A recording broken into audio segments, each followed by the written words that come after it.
3 मिनिटात 30 बातम्या. Powered by बाबा जाधव मसाले, खजिना मराठी चवीचा.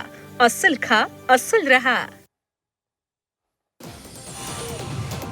रायगड जिल्हा परिषदेत सत्तेत सहभागी होण्याबाबत शिवसेना आशावादी असल्याचं दिसून येते. रायगड जिल्हा परिषद निवडणुकीत सर्वाधिक 21 जागा जिंकत शिवसेना मोठा पक्ष म्हणून पुढे आला. मात्र तरीही त्यांना सत्तेपासून दूर राहावं लागणार असल्याची चिन्ह आहेत. कारण जिल्ह्यात युती करून लढलेल्या भाजप आणि राष्ट्रवादीनं बहुमताचा 30 हा जादुई आकडा पार केला. मला मागच्या दरवाजानं कुठल्याही सभागृहात जायचं नाही असं स्पष्टीकरण नांदेडचे काँग्रेसचे खासदार रवींद्र चव्हाण यांनी दिले. त्यांनी भाजपात जाण्याच्या चर्चेला पूर्णविराम दिलाय. भाजपकडून अफवा पसरवून जनतेत काँग्रेस खासदाराबाबत संभ्रम निर्माण केला जात असल्याचं सुद्धा त्यांनी म्हटलंय. छत्रपती संभाजीनगरमध्ये उपमहापौर निवडीवरून राजेंद्र जंजाळ आणि संजय शिरसाट नाराजी नाट्य पाहायला मिळालं होतं. त्या पार्श्वभूमीवर जंजाळ समर्थकांकडून वादग्रस्त बॅनर लावल्याचं पाहायला मिळालं. कमबॅक, मोठमोठे गमतीत गार केले, कुणाच्याही नादी लागा, आमच्या नादी लागू नका, महागात पडेल अशा आशयाचे बॅनर लावण्यात आले. सांगली महापालिका निवडणुकीमध्ये भाजप आणि राष्ट्रवादीने सत्ता स्थापन केली आहे. बिनविरोध झालेल्या निवडीमध्ये भाजपाचे धीरज सूर्यवंशी यांची महापौरपदी तर उपमहापौरपदी राष्ट्रवादीच्या गजानन मगदूम यांची निवड झाली आहे. निवडीनंतर माजी संजय काका पाटील, शेखर इनामदार यांच्या उपस्थितीत महापौर उपमहापौरांनी पदभार स्वीकारला. वाशिमच्या मंगळुरूपीर तालुक्यातील शेलू बाजारात 2 किलो गांजासह एका तरुणाला अटक करण्यात आली. तसंच मंगळुरूपीर पोलीस ठाण्यात गुन्हा दाखल करण्यात आला.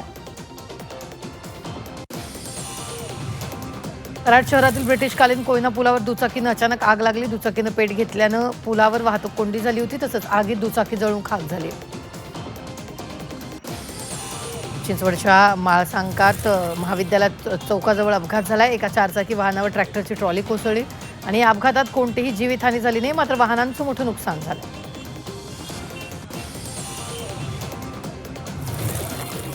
समृद्धी महामार्गावर ट्रक आणि टँकरची जोरदार धडक झाली. अहिल्यानगरच्या नाशिक जिल्ह्याच्या सीमेवर हा अपघात झाला. अपघातानं टँकरनं पेट घेतला आणि अपघातात टँकरमधील चालकाचा होरपळून मृत्यू झाला.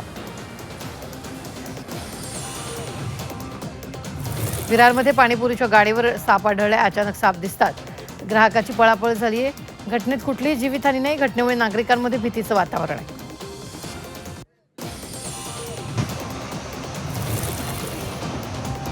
राहुरी धामोरी स्टेशन परिसरात पाईपलाईन फुटली. पाईपलाईन फुटल्यानं 50 ते 60 फूट उंच फवारे उडाले.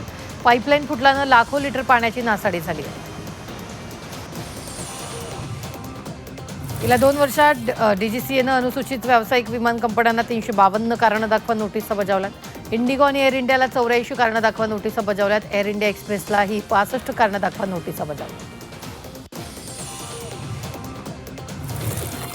मुंबईसह कोकणाचा तापमानाचा पारा वाढणार आहे. पुढील 4 ते 5 दिवसात उकाडा वाढेल. नागरिकांना उन्हाचा तडाखा सहन करावा लागेल. तर 5 दिवस कमाल तापमान वाढण्याचा इशारा आहे.